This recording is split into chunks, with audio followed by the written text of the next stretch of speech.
Well, what do you guys say if we get started now? Go. Let's go. So today, everyone, well, for those of you that don't know me, a lot of new people, new faces here. I'm new to this industry. I'm new to Elaine's team. Well, kind of new, not that new, but I'm just Few starting. months. Yeah, a few months. I am Paula, and I work with Elaine on the GMA, Geospatial Marketing Academy side, and I'm helping her out with sales, marketing strategy. We're just like implementing new processes, new things, cool things. So you are going to be seeing us a lot more.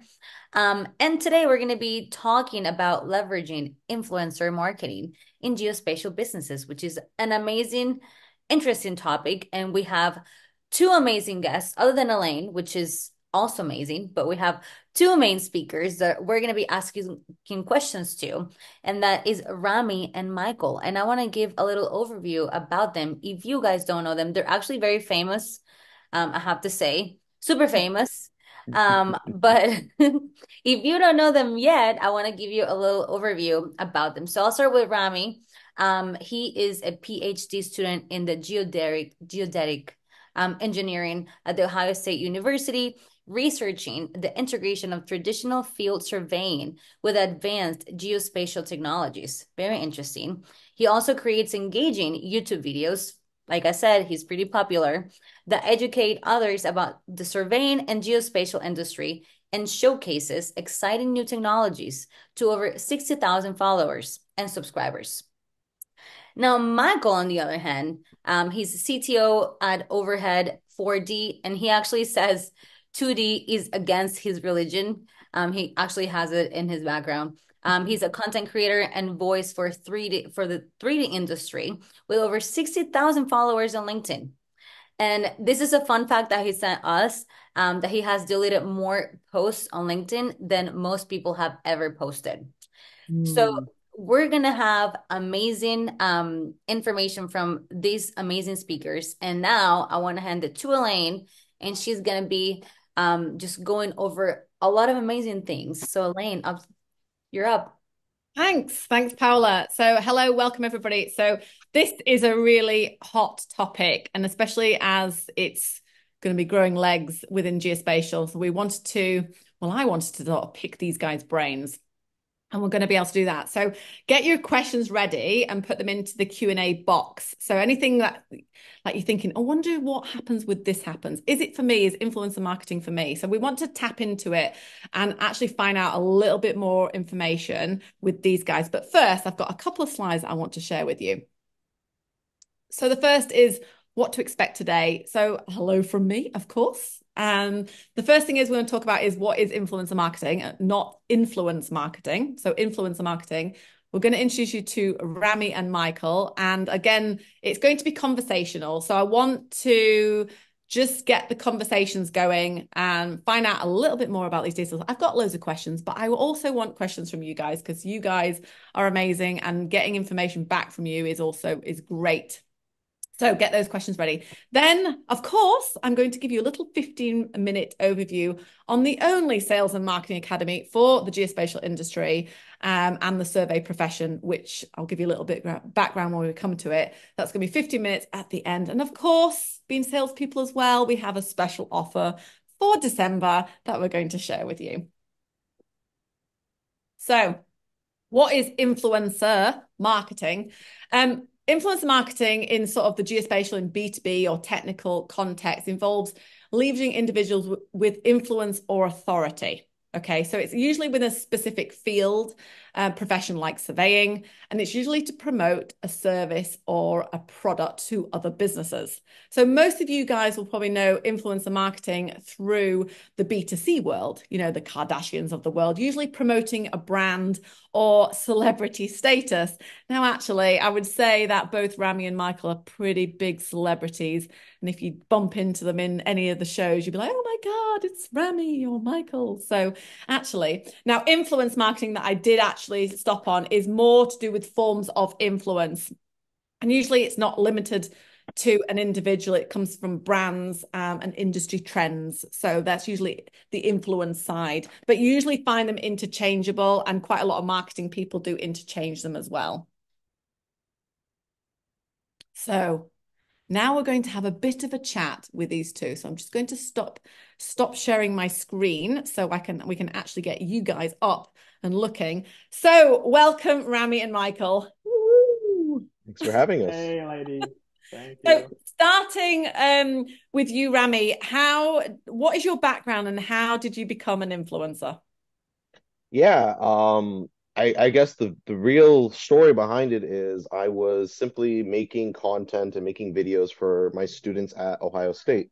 While at Ohio State doing my PhD, I got a position as a teaching assistant. And so it was during COVID, so there was a lot of restrictions for being on campus, and teaching surveying online is quite difficult. So I needed to find a way to make the lectures and the presentations for my students more accessible. And I thought the best way to do it was to make some YouTube videos. So I made a couple of videos explaining the different labs that we would be doing throughout the semester. And in the end, those videos went viral. Everyone was watching them, everyone loved them. So I kept posting. I started talking about my research. I started reviewing different equipment, and now we are where we are with the influencer, or the contents that we've been making, and it's truly a blessing. What about you, Michael? I started within the 3D industry probably 7, 8 years ago. It's still really very young in Central Europe, and the main question why I started the influencing or influencers path or career, it's mainly because like strange things or very special things really usually happen when something shitty happens in your life. So, Can you turn your with mic up my a bit? sorry, Sorry. Can you turn your mic up a bit? oh, I don't know how. I can't hear you. It, I don't know. Can you hear me good? How's that, everybody? Can you hear better? Yeah, I can. We can hear you, but it's kind of low. That's the only thing. Should I But it was speak? fine till now. Yeah. Yeah, that's crazy. Can you hear me good right now? Move maybe Can closer. can you A can little. you can you? They're like, No, move but closer to the I mic. have mic in a headset, so maybe I can turn my Make sure speaker. the source is the headset. Sometimes they'll switch it Can to you the hear me laptop. better now? Oh, yeah. Mm. Can you Hmm. hear me better now? Yay. Yeah. Okay, great, great. Uh, so, as I was saying, like the 3D industry in Central Europe is still very young, and I was quite struggling with the business. So, probably 2 years ago, I was really thinking about how to do my business better, how to scale up my business. And I thought that like Google ads and Facebook ads are not the right way to go. I have seen several people doing great job on LinkedIn, so I just bet all my money on one horse, which was LinkedIn, and I'm doing great since then. So Okay. that's my starting point. So there was no real plan for either of you guys. I mean, Rami, you probably had a little bit more plan to help your students, but Hmm. actually there was no real like, oh, I want to be an influencer. Yeah, I never really thought about like how can this turn into like a career or a business. It was the motivation was very different than it is today. Yeah. I always wanted to be a Kardashian, but my ass is not big enough. So I just figured I gotta do something in 3D industry. Yeah. The 3D will do. Yeah. Okay, so Michael, what unique perspective or experiences do you bring to your audience? It's really connected to what I was saying that from the first time I was trying to like scale up my business. So I was always doing content around the 3D, around laser scanning, around photogrammetry. And later, when I saw that it is really working and the audience is growing, I just told myself that, okay, maybe this is your niche. This is something that you should focus on. So I didn't want to be posting like I don't know images from the vacation and some motivational crap. I'm not really a fan of this. I thought that if I'm going researches and some studying of new softwares, hardwares for myself and for my company, I just figured that this might be also interesting for the audience, which seems to be working. Yeah. And yes, so I just started to create all the content around 3D, and I'm trying to be basically the informational hub for my audience. Okay. Rami, what about you? Yeah, very similar. I mean, I would say once I realized, oh, there is a huge gap in survey resources, right? It Yeah. reminded me of my days in college. Like when I was in college, there were no YouTube videos. There was hardly any lectures on YouTube. It was what you got in class and what you could study out of the book. So my videos kind of validated that concept when they went viral. And that's when I realized, okay, same thing, there's a niche right here that I need to get into because there's a real need for this. And I love to post about my vacations, and I'm on one right now. And I think a lifestyle, blogger is one thing, but also an expert in a field providing resources for his industry is a whole other field. And I'm glad to be doing that because I think that there's a lot of people out there that want to get into surveying or in surveying, don't know what's going on. And I want to just be that place that they can come to learn what they need to and then improve their surveying because it's for the betterment of the entire industry. Yeah, definitely. So, Michael, how would you describe your typical audience? From the beginning, I was really focused on laser scanning and photogrammetry. So probably my first audience were Indian guys trying to sell me services of BIM modeling. Sorry for being They they politically. still they still try to sell to me too. Don't worry. Yeah, that's their daily business, so I'm fine with it. Good for them, Uh, right? yeah. So these were like really early audience characteristics, people from photogrammetry, from laser scanning, from BIM, and I just figured that maybe this would be too niche. So I was just trying to broaden this topic into basically anything 3D. So now my audience are from architects through 3D modelers, I don't know, surveyors, uh, also about 3D printing and basically any technology that is connected somehow to 3D. And in last few months or in last year, I also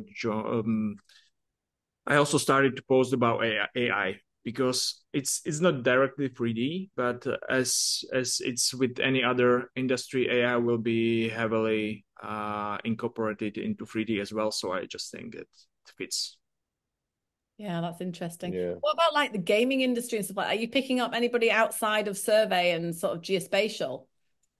Uh, well, actually, yes. A few months ago, I joined the overhead company, which these guys are my friends for years, and we are using basically the same technologies, same workflows, but outputs are totally different because they are focused more on cultural heritage, more on VR, AR applications.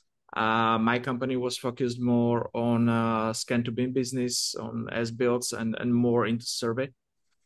So now when we merged, now it's basically like bringing together the accuracy and the beauty of reality capturing. Yeah. Okay. So what about you? How would you describe your audience, Rami? Very diverse at this point. I was looking at some of the analytics.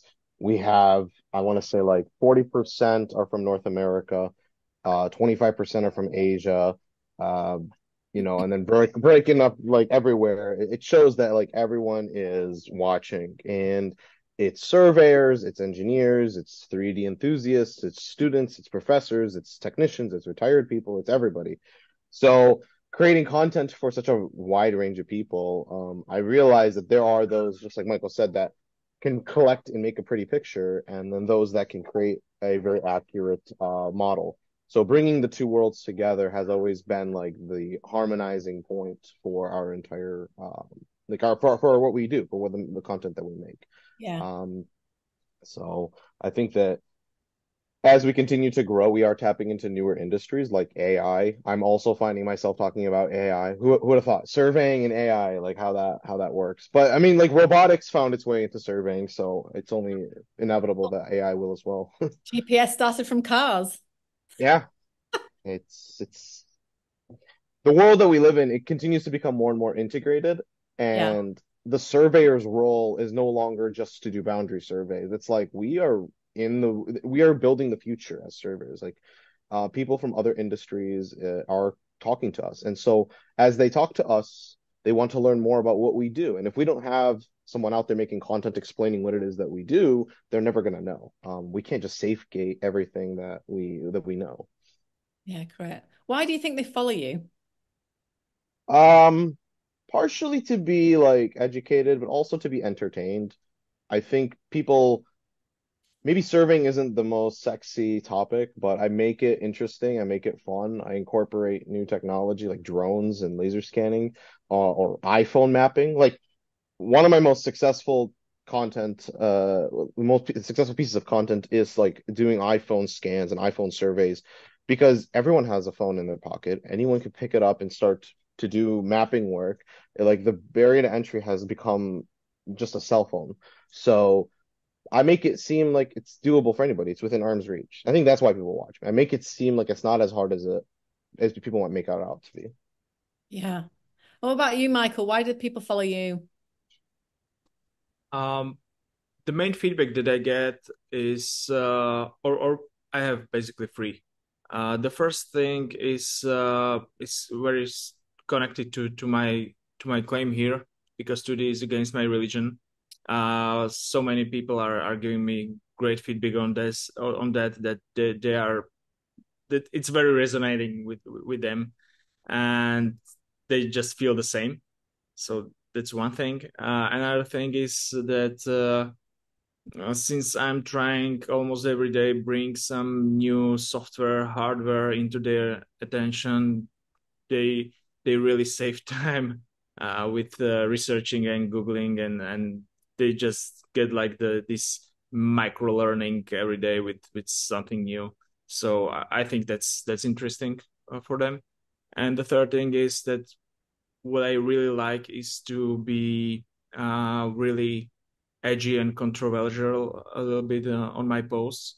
So I always try to bring some idea, some core idea, and just spin it into some hyperbole, which makes some people really triggered, but it actually starts nice conversations. So I think that's Have you found that when you trigger people or you put something controversial up that it raises your engagement, it raises your reach, like it's actually a positive impact on your LinkedIn page? of course, Drama's yeah, always good. I yeah, it know. is. Yeah, I mean, though I say his name, it's like Voldemort in it, but Donald Trump, even though he's probably well, I don't know if I think he's not the most hated man in the world now. I think Putin is, um, but he good or bad, it's publicity. Yeah. You shouldn't be bullshitting people. Like I always use just the first line as a triggering line. The main reason is because people are usually scrolling through the feed like very quickly, and you need something to grab their attention. So, and you have basically two options. The first one is good image or video with the hook in a very first second, and the second Hmm. thing is triggering first line.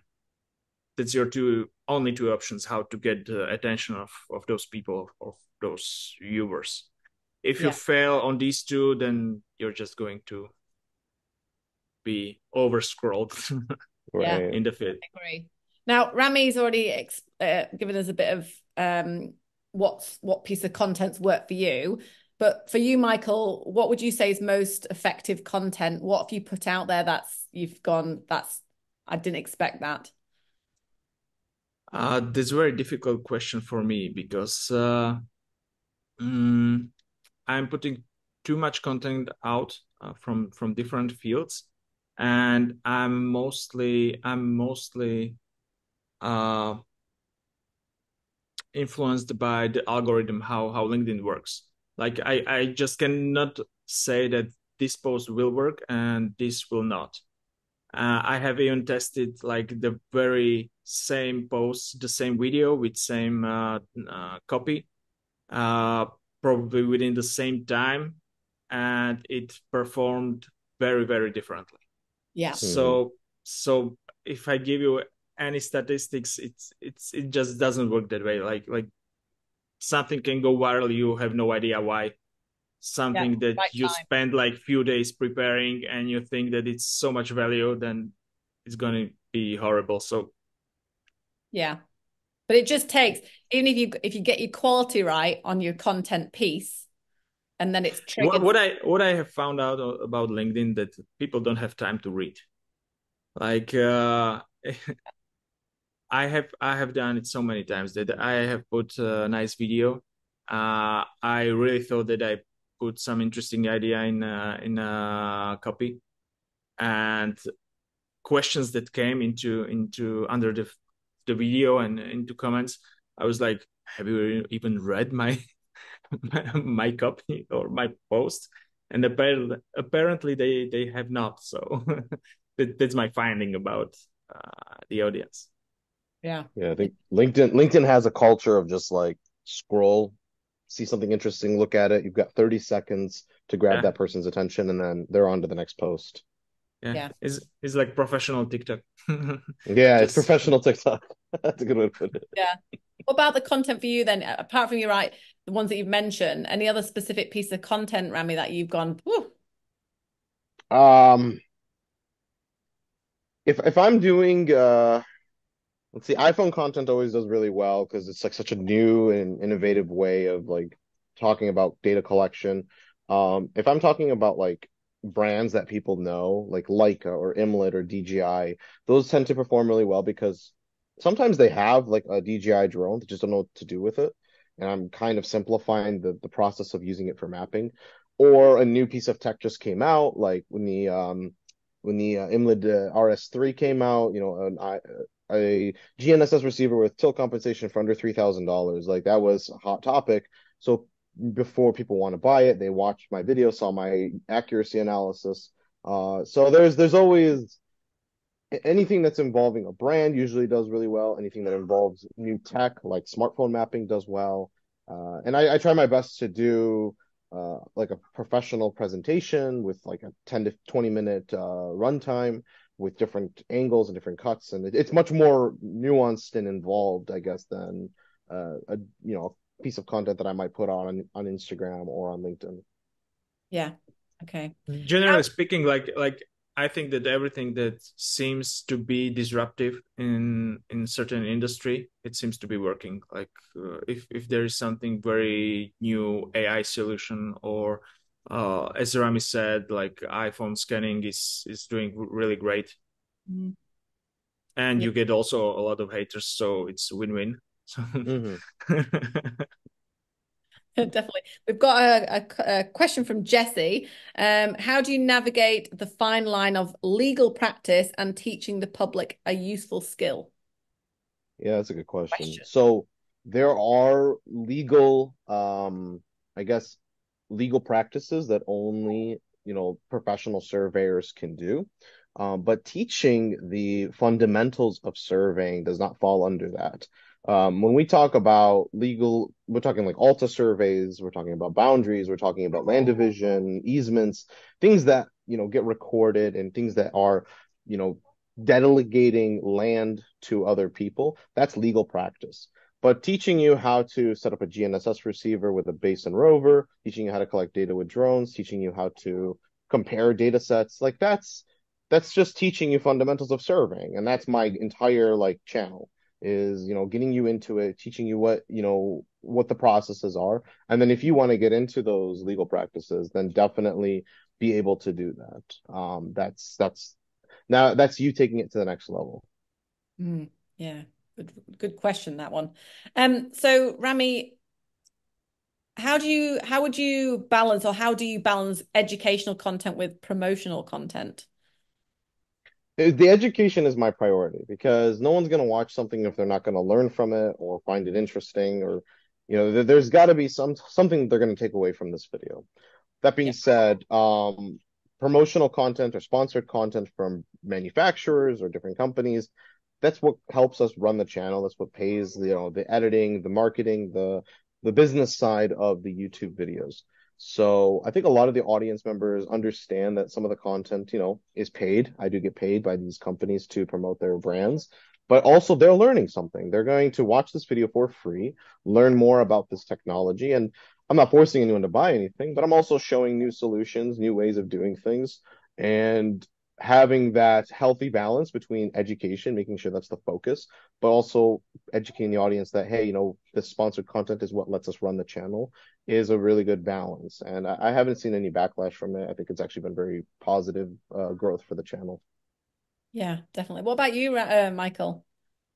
I think that people don't really care about whether the post or video is promotional or paid by somebody, whether it's paid or not, as long as you give them value. Like if we just post official commercial from the company, nobody's going to care. Like they're gonna scroll it over. But as long as we give some nice perspective or cherry pick some nice feature or give our view on it, I think then people just don't care if it's paid or not, since it's value added or something maybe funny or Yeah. both, ideally both. Then Yeah. then I think they're very fine with getting the content that is actually paid for. I Yeah. think the biggest thing, Michael, like me and you, we're not actually affiliated with any companies other than our Yeah, own. yeah. And so when we talk about a brand, it's not like I work for Leica or I work for Trimble. It's like, no, this is an independent review by someone, even if it's paid. It's like they have no association with this company. So they are voluntarily accepting this and doing it. So I think that's the main reason why people watch. It's because That's it's, very important. Like yeah, I had these collaborations also at some conferences where I posted something with one laser scanner company and the other day with another, and they both know about each other and there were no problem, and people loved it either way. So I think this is really important, not to not be connected with just one brand. So exclusivity is a huge no-go for us as so-called influencers.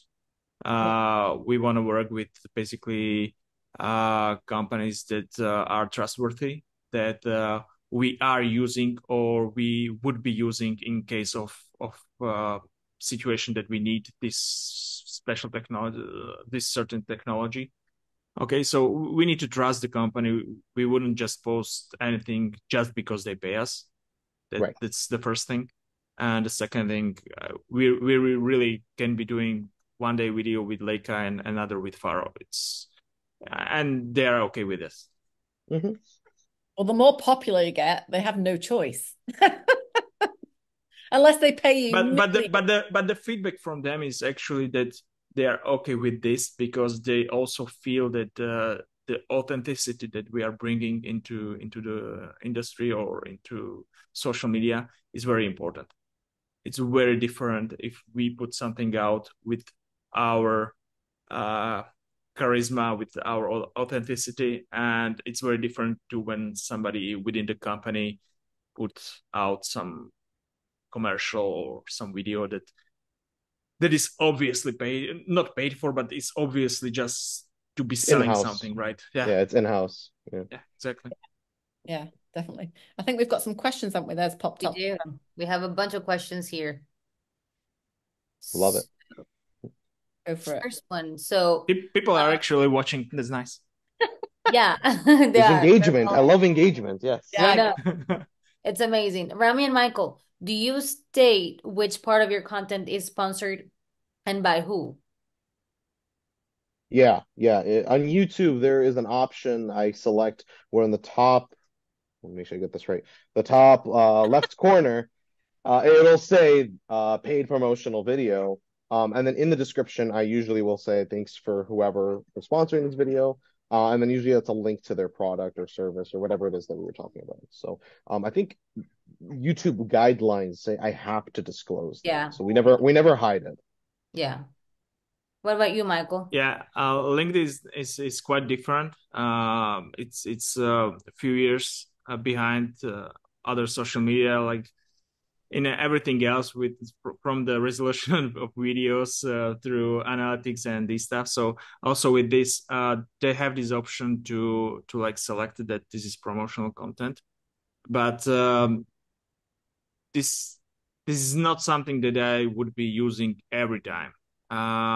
Basically, the reasons are because mostly I'm doing my own content, like I do my own scanning, for example, with something. I use equipment that I'm using daily.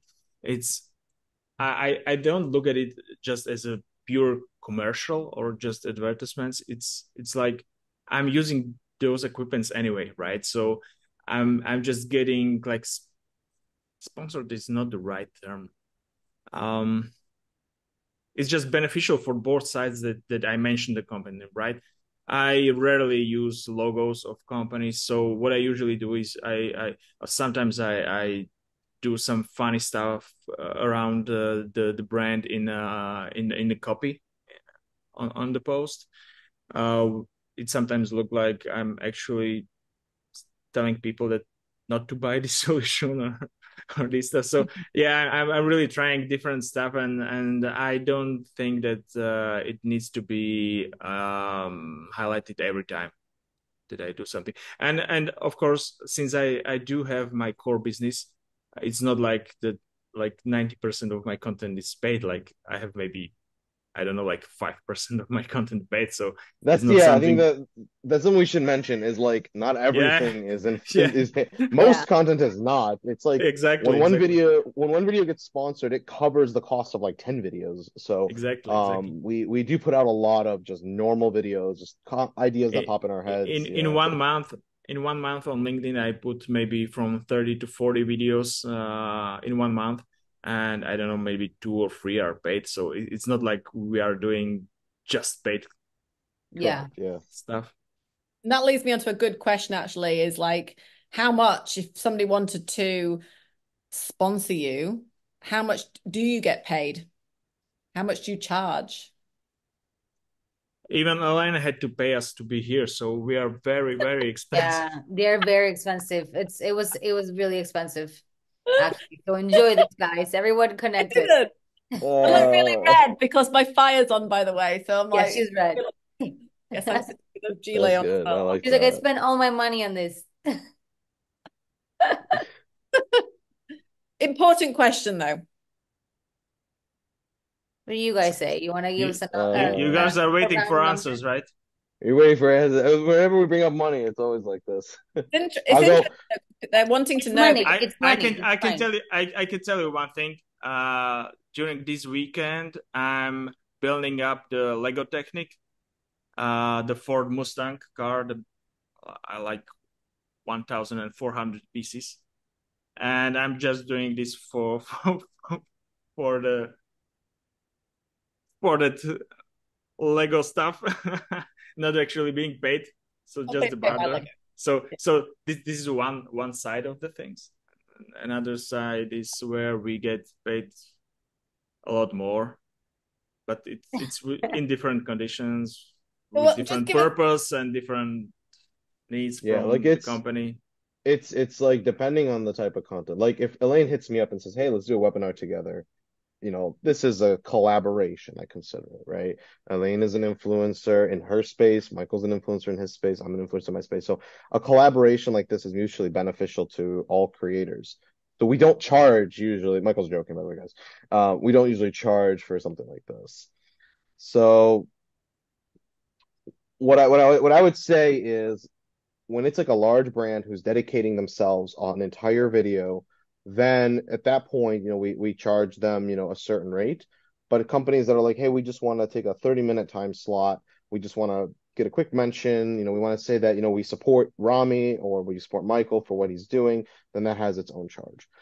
Additionally, Michael's on LinkedIn, he's more on posts, right? The posts could be 1 or 2 minutes long or even shorter. I'm like 10, 20 minutes. Like I have a full-on video production going. So everyone's is a little different, I would say. And the more, if you're really like, if you have a brand and you're trying to promote it, I would say get in touch with us. We have like packages we can talk about and kind of customize what you're looking for to fit your budget. I So love the that. Look, just so that we don't look stupid in front of so many ballpark people. figures. Like, no, it can go from few hundreds to several thousands Yeah, and more. Yeah. Like, generally speaking, okay?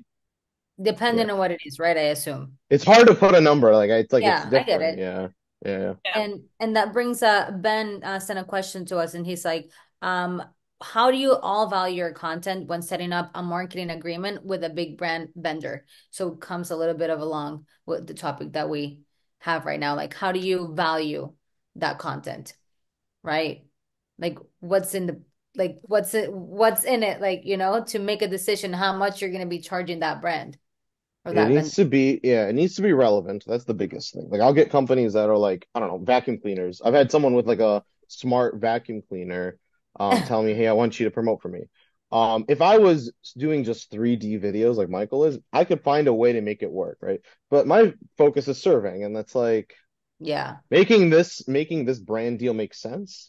It's Mhm. going to be very difficult, and there are other brand deals that I think are more useful for my audience, more companies that are more useful for my audience. So I would like reject that one very kindly and maybe pass that on to someone that's more relevant. So that's big. Like we have to make sure that it's relevant to our niche, relevant to the content that we make. And then, like I said, we see how much are they trying to sponsor? Are they sponsoring the entire video? Are they doing a small portion? Do they just want to post? Like we fit a package for their budget based off of how much they're looking for exposure. And then again, it just I my biggest priority is educating my audience. I want to educate them on something that is useful for them.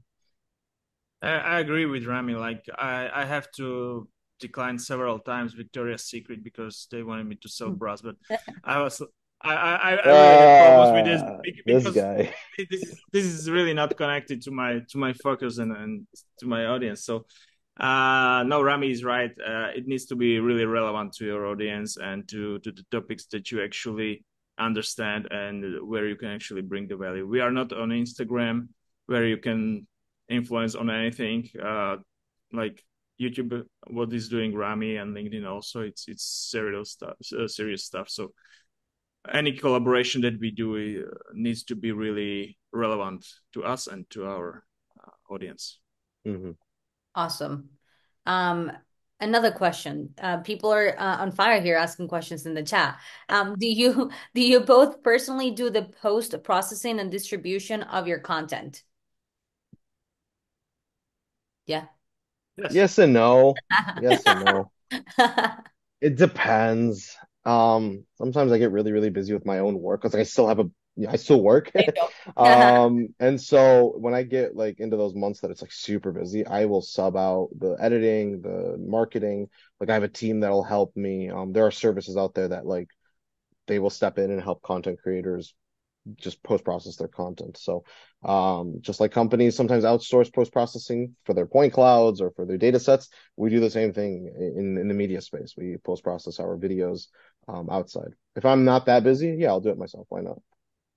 I'm not there yet, A. And B, Rami's obviously doing longer videos with much more editing needed. So for me, editing video is maybe 1 2 hours, but it can be like days for Rami. If he's doing 20-minute Mm-hmm. video, it Yeah. can take a really long time. Yeah. So far, I don't have a problem with editing my stuff. What I'm looking forward to the next year, I will be looking for people to do a distribution because this takes a lot of time. You cannot really rely on those services that will tell you like just connect all your social media to our website and we will distribute your content. This is really bullshit. It doesn't work because social media doesn't like that. Yeah. So they do everything in their what they can just to make it miserable for you, right? So you have to manually upload, put some descriptions, hashtags, everything into each and every one of social media. So more social media you do, more difficult it is. So for example, right now I'm doing only LinkedIn and quite a bit Twitter, but for next year I want to do TikTok and YouTube Shorts, maybe YouTube videos. I don't know, but it's going to be really, really bad on my time consumption, and this is going to be Yeah. heavy on me. So I will be thinking about hiring somebody part time. It is very time consuming. Like it's another business. It's really Yeah. another business. But it's going back to that. I mean, one of the questions I've got, we've got some loads more on here, but Yeah. the ROI, how do you measure, like the time? I know what you boys do, it's the time consuming, but I know what we do, and I know what I've got to put in place, which is time consuming, but you have to look at the ROI as well on it. So, like, I suppose, so if you're going to get if you know a specific educational content is going to help do X, Y, Z, then pushing that is going to give you a knock-on effect. Do you think, is that how you think as well from, I mean, not just from your paid stuff, but from the stuff that you produce yourself, what it's going to do for you as a brand? Whoever I wants to. mean, yeah, the ROI can come in different ways. It can come in from my, personal work, like do I get more work from this or not? Yeah. That's not really my approach at this, but this could be someone's approach as they make the content to then promote their brand. I would say for me, the ROI is there returning audience members. When I look at my demographics and I see that I have a bunch of returning audience members, that means what I'm putting out is useful. That means it's working. The return on investment is that I have a loyal audience that is coming back, that is viewing, I'm actually building a community here. It's not Yeah. just the algorithm randomly push this video out to a bunch of people that don't really know or care about surveying. No, it's like we're actually bringing people together and we're actually doing something. That's my ROI. Yes, the money's great, of course, but the money is useless if we're not actually building anything for the long run. The long run here is that I've got a community of people that if I needed to, talk to them about, hey, a topic or how to do a certain skill set in surveying, that they can get that content right away. I'm able to reach them very quickly. That's the true value of the time that I put in. Yeah. I think actually what Elle said, how do you select your partnerships to build and protect your personal brand? How do I select my partnership? Are you talking about like the brand deals? I Yeah. mean, that goes back to the relevancy thing. Like, are they relevant to what we do? Like, if Mhm. like Leica approached me over a year ago and they were like, "Hey, we want to do videos with you." Leica's very popular in our industry. Like, everyone uses Leica equipment. So when Leica gives me an opportunity to make content about total stations, about GNSS receivers, about laser scanners, like people have questions about those equipment, and Leica doesn't have the capacity to answer all of them like I do. So for them, it's advantageous for them to say, okay, we're going to sponsor you and to make this content to help answer some of the questions that a lot of our users have. They might not be even trying to recruit new users. They just want to make the current users happy that, hey, like we have some content for you guys to watch. So everyone's motivation is different. And that to me, that kind of partnership is what builds a strong community because I'm working with a brand that is respected, that people like, that people care about. And that to me is what matters. The vacuum cleaner brand is not necessarily going to be the community building brand. No. I will laugh though if you actually do a video and you have Me like too. a I Hoover. should do it. I should just do it now just to see how it would go. You I have should. done I have done several posts with the Roomba cleaner, so I'm sure you have. For you, it makes more sense. it actually has lidar, so It does. No, I get it's it. within my industry. I don't know. I didn't know that. Oh yeah, those vacuums that clean like they map your room. So okay, the reason they approach me is because I'm like mapping. But Yeah, they'll map your room using LiDAR and then it'll remember like where the walls are, where the obstructions are, so that that is insane. while it's moving around, it doesn't run into that stuff. So um Oh, that's why. Yeah, Good. yeah. yeah. Well, it's like the ag stuff. I've done a lot of work with Trimble Ag and like, they the remote, where you put seeds and you don't skip lanes when the 1,000 acre fields, it's like bonkers where geospatial technology actually gets to. Anyway, that's another subject. Yeah. We have Yeah, and also sorry, I just wanted to add to Rami, like I'm working with Leica also. It's obviously the behemoth of the 3D spatial industry. So uh yeah, they want to promote themselves. They want to be present on different social media and stuff. And I also started working with Hexagon as their mother company. And that's very interesting because I always say that Hexagon is it's like if you are selling iPhones and Apple asks you to come to their event, like Hexagon is the Apple of 3D industry, right? Yeah, It's this it huge really is. corporation that has over 150 different companies, including Leica and many others, right? And the funny part was that when I was in Las Vegas on their event, they told me that, you know, Michael, we as a Hexagon, we are the most powerful, probably the most powerful company within the industry that Mm. nobody has idea who they are. Like nobody knows Hexagon. People know Leica, people know immersive, people know different any other like brands and solutions, but nobody knows who is The parent Hexagon. company, And right? yeah, and that's something that is bothering them, and that we are actually talking about how we can help them Mm. just being more known within the industry. And that's like a huge company. Like that's not a small No, startup that's trying to get its name six out there. Like billion. we're talking, yeah, we're talking about like a major corporation that's Yeah. talking to Yeah. us. And so it's everyone is getting into this. Like I think that this is the new way of promoting companies because everyone's online. Everyone is on YouTube and on LinkedIn and on TikTok. Yeah, and actually the feedback is coming from most of the companies. Like we have serious problem to get our stuff in front of the right people, and the Mhm. reason is because Facebook is dying. You can only see your grandmother there doing Yeah. something. Is yeah. Instagram, I'm Yeah. not going to be sexist anymore, so I'm not going to tell what's Instagram about.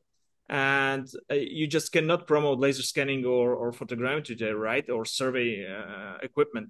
So Right. like the only choice is specialized YouTube videos, like Rami is doing, or the professional social media, like LinkedIn, right?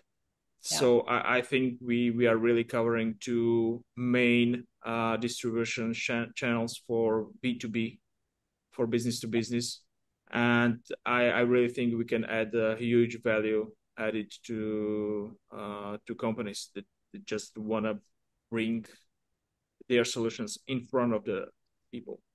Yeah. And also, when we were at Social Media Marketing World in San Diego in March, the Meta Facebook was non-existent. They had one class on it. It was all about YouTube. YouTube's taking over Facebook or Meta, the Meta space. So it's going to be very interesting. So when you mentioned about YouTube Shorts, that's the short version, the small, little video clips. They're going to boom. Mhm. I think that's going to take over the Instagram Reels space. So yeah, Facebook's definitely going to have to change its game if it's going to keep up. That's for sure. Next Yeah. question. We've got a few more questions and then we'll dive into the little bit at the end and then we'll tidy up because otherwise we're Perfect. way over an hour, aren't we? So it's going to be even Yes. talk about this subject all day because it's absolutely fascinating. A good one.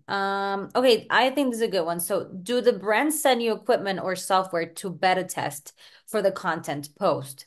Do you keep the equipment or have to send it back? It depends. It depends. I'll give a good example. DJI just sent me an M350 and a L2 LiDAR sensor, right? It's like not on the market yet. Oh, that's the mic. Yeah, okay. So yes, yes, I yes. bought it because of Rami. Yes, yes. See, I'm just having normal conversations with people and I'm influencing them to buy microphones. It's amazing. Yeah. Yeah. Um, but no, That's DJI is actually great. that's actually a very good point, Rami.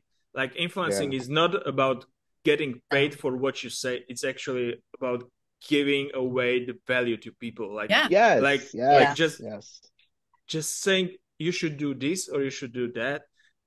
I have full inbox of questions about Michael. What should I do? How? What should I look at? And you should just give away like free Yes, give tips. away all the That's information. Just great. give Yeah, it all away. Yes. that's the way to be an Um, influencer. It's not about getting money. That's like at the end absolutely. of this, money come with, but Yeah. you Right. should start I with I always just agree. giving away no, all you're the absolutely right. information you I have. agree. when someone Yeah. asks a simple question and I can give a simple answer, just give them the answer. Like I don't have to Yeah, set up a exactly. consultation call for a Yeah. simple answer, you know. If it's like, hey, how do I get into something? Okay, now we're talking something a little bit different.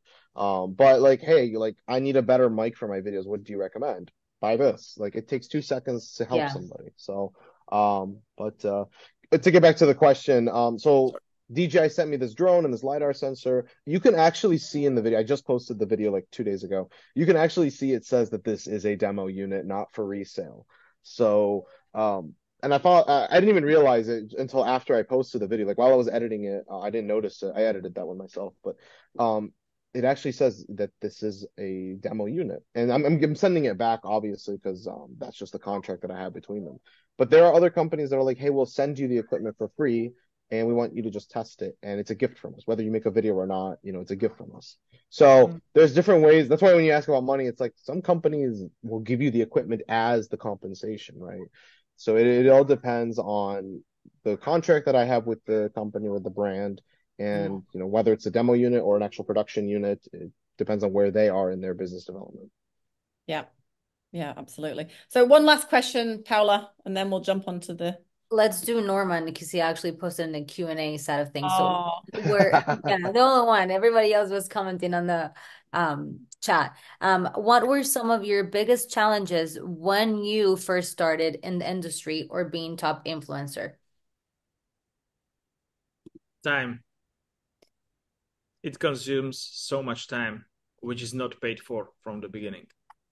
For Mhm. me, it was almost 2 years of constant creation, research, posting, answering stupid questions usually. Mhm.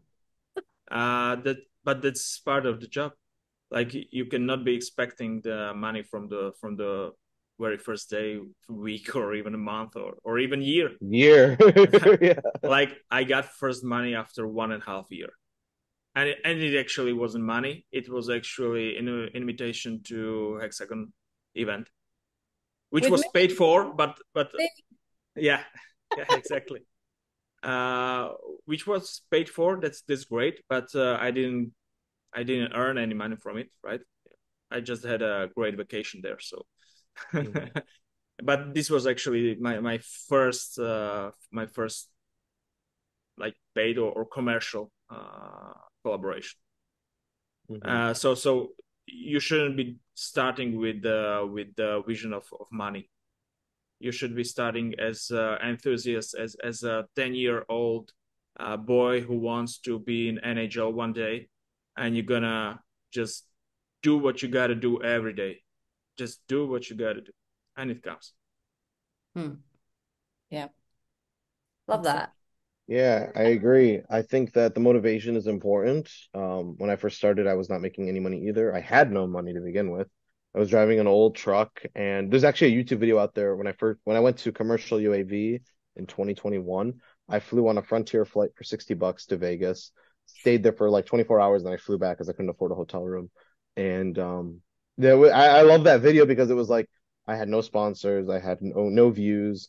I was still trying to get myself out there. I was trying to meet people. And yet I was like, I'm gonna make content. I'm gonna just pull out my camera, make a video, and walk around Vegas, walk around the exhibit hall. I don't care that, you know, nobody, you know, knows me. So it was a great experience and I loved it. And the other thing is, I don't know if you can hear the screaming kid in the background. That's my daughter. You can't No. hear her. Oh, No, no, no, fantastic. we cannot. We cannot. Fantastic. And she's been screaming this entire webinar, and I had a feeling my AirPods were filtering it, but Yeah. having a family, like taking care of your personal life, like balancing that is not easy. And it's important to know where your priorities lie. Like my family is very important to me, and like I care a lot about them, but I also care a lot about this. I care a lot about my industry. I care a lot about my YouTube channel, my colleagues, my network. So balancing it all is important, and if you do it right you can make it all work. It just takes a lot of dedication and a lot of learning along the way. Yeah, I definitely. love that. Right. Well, that actually takes into the next bit of this conversation. So I want to just go back and share my screen again, and we will finish off in about 15 minutes. So Now, can you imagine how great it would feel if you had access to a proven marketing and sales framework? I hope you like my guy. He's just ace. Get a warm and fuzzy feeling when you understand how to attract the right type of customer. See what is working, how it's working, and what is working in sales and marketing for your business. Hear your stakeholders actually say to you, wow, I can see your brand everywhere. Get giddy as you see your leads grow and new prospects asking about you. So now he's frozen. Oh, now he's starting again. Why is it not moving forwards? There we go. Technology is weird sometimes. So I want to just share with you what actually happened. This actually takes me on from what Rami and Michael have been chatting about. But in lockdown was the most amazing time for us, as in I had no jet lag. It was wonderful. And one of the things I had was I was inundated with people asking me, how do I find customers online, Elaine? How do I build my brand, Elaine? All these things about specifics. How do I find my customers? So we started doing all these workshops, delivering these workshops, and it dawned on me, because our mission is to up level the geospatial industry, the survey profession as a whole, we want to up level your skill sets. That is our mission. This is why Elaine Ball Limited is on the planet. This is what we need to do. And I thought, do you know what? I never had this when I was at MDL selling laser scanners into the mining industry. I never had it, and I was always trying to outsource and trying to find people, but I had to educate them. So we came up with the Geospatial Marketing Academy, and it's a 10-week program. I've got a couple of GMAs on here today, which is awesome. And it's to help give you this proven process to actually help you with the time management. This is one of the key things. Now, an average person in the UK, marketing manager in the UK, is about 46 grand in salary. An average person in the States for a marketing manager with some experience is about 120 grand. So it's a huge, vast distance. It usually takes them 6 to 12 months to get up to speed. Now, we have got this academy that takes you through the foundations, the market research, the building the brand, the content marketing, right through into the sales funnel. So we actually teach you this. You can buy this for your business, and it takes you through the program. It's a practical program that we've actually pulled together. The stories and the case studies that we share through it are from industry. So we have manufacturers in here, we have surveyors in here, we have hydrographer surveyors in here, we have a mixture of different people to show you what they have done and what actually people are doing to actually improve and do things. Now, we're going to have a whole section about influencer marketing here now, because this is going to be a very popular subject. So I'm going to have to speak to Rami and Michael on how we're going to do it. So I want to share with you guys today, because this is we've got this as promotion, and we've also got a special offer for you guys, everybody who's registered and everybody who's attending on this webinar today. So this GMA also comes with some more really cool stuff. We've got Tim Kitchen, who owns a company called Expose a Ninja, absolutely crazy guy. He is also a best-selling author, and we have 5 lessons from him related to the search engine optimization, how you can actually get ranked on Google. So Tim is amazing.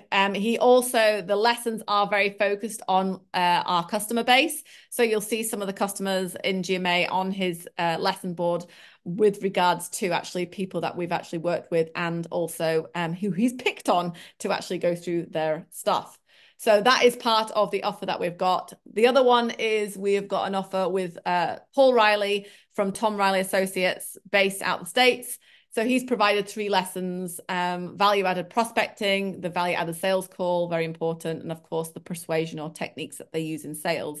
Again, he's actually worked quite closely with me through Sila. So Sila actually recommended, Tom Sila recommended him from Sila in the States. And then also he worked with me with Topodot to deliver training. So he's actually had some industry experience. He used to work for a big manufacturing company as well. So he's actually not just a sales trainer, he actually did it. So I want you to listen to a little video that I've got from Polly Hopkins at Storm Geomatics. Oh, actually, that's the next slide. The first slide that you want to know, which is an important slide, is the deal itself. So GMA is a cost of £3,500. It's approximately 4,400 US dollars. That's the one-off cost. You get this for life. So when you buy GMA 1, you're getting it for life. It's there for you to use. It's a blueprint. So what I was saying earlier about 6 to 12 months to get a marketing person up to speed, we will shorten that time. GMA is based off what we do with our retainer clients. So we work with lots of people around the world. So that's really key. So you also get access to the instructors there. The videos are recorded, so they're all between 15 and an hour long, and they all come with homework. So actually, it's a very practical course. The other thing as well is every Thursday we go live, no matter what. If people want to come, they can join the live Q&A every Thursday, so we can go through some like campaigns, what you're doing, that sort of thing. So that's really good. And also now that we've got our first Maldives client, we're going to have to go early in the morning again, because what we tend to do with a couple of the Australians that we've got on board, we make time for them, but we're getting more and more people from this side of the globe now, not just the States side. So I want you to just listen to Polly and what she had to say about GMA. We knew what we needed to do. We didn't know how to do it. We knew that we needed to educate our prospective clients on what their issues were. We knew that because flooding is a massive issue, and we wanted to reach engineers that needed the data that our guys collect. So we needed to educate those guys on how we do it and why they should come to us. What GMA does is it empowers you to do the marketing yourself. And I think that's really important. And then empower your people to do the marketing as well for you. Don't hide them away. Don't hide your people away. That's just, and if they can take on board what you're learning, then all the better, because that's what GMA can do. It can empower you. And if you can take the time to learn it and get your colleagues on side to support you, then it's a no-brainer, in my opinion. So what would you say was your biggest aha moment? I think right at the beginning, identifying the client, the buyer personas and the influencers, and looking at those influencers and how to reach them. That's, for me personally, was the biggest aha moment, because that's where it all stems from for me. Yeah. The results have been that we've got more clients because we've made sure that our brand is out there all the time, and we're being much more consistent in the content that we produce and the regularity of it, and that helps with all the algorithms and things like that as well, doesn't it, on social media, and backing that up with blog posts and etc. If I can do it, trust me, anybody can do it. So I would say in the last 18 months, we have increased our client base by 50%. So I'm Polly Hopkins, and I work for a company called Storm Geomatics based in the UK and England. And we are a specialist survey company that concentrates solely on water-based projects. So we carry out survey work for engineers and the UK Environment Agency, all to do with inland water courses for flood mapping purposes. Yeah.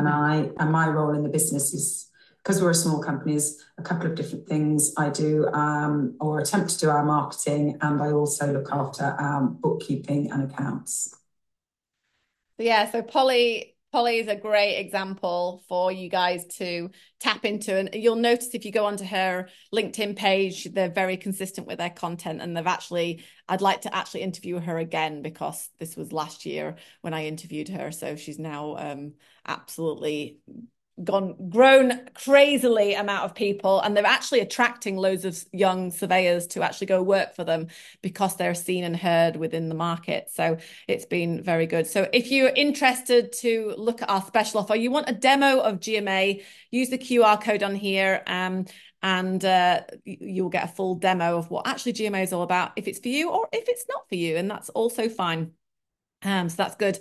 We've also got another webinar coming up, haven't we, Paola, in January the 17th. So Paola will put the link into the chat, and if you want to register, there'll be loads of promotion before that. We'll give you some time over the holiday period to actually chill out and that sort of thing. So going back to our wonderful guests, I want to say thank you very much for attending and your time. It's very precious. So I think it was 7 a.m. your time, Rami, wasn't it? Or 8 o'clock, something like that. And it's now really late for Paola and Michael. We're just everywhere in the world. here. You're all over the Anything place. for you guys, no worries. Yeah, definitely. So yeah, Perfect. thank you very much. And yeah, this is recorded, so we will send the recording out to everybody, and we appreciate everybody's time on the Friday evening or Friday morning for you, Rami. So there you go. And reach out to us if you guys have questions, if you need anything. I'm sure that Remy and Michael too are going to be up to answer any questions because they're amazing. Yeah, you Thank you truly guys are amazing, guys guys. for having us. Yeah, thanks for having us. This was a pleasure. Yeah, definitely. Thank you, people. Thank you Appreciate it. all. Take Bye. care. Bye. Bye.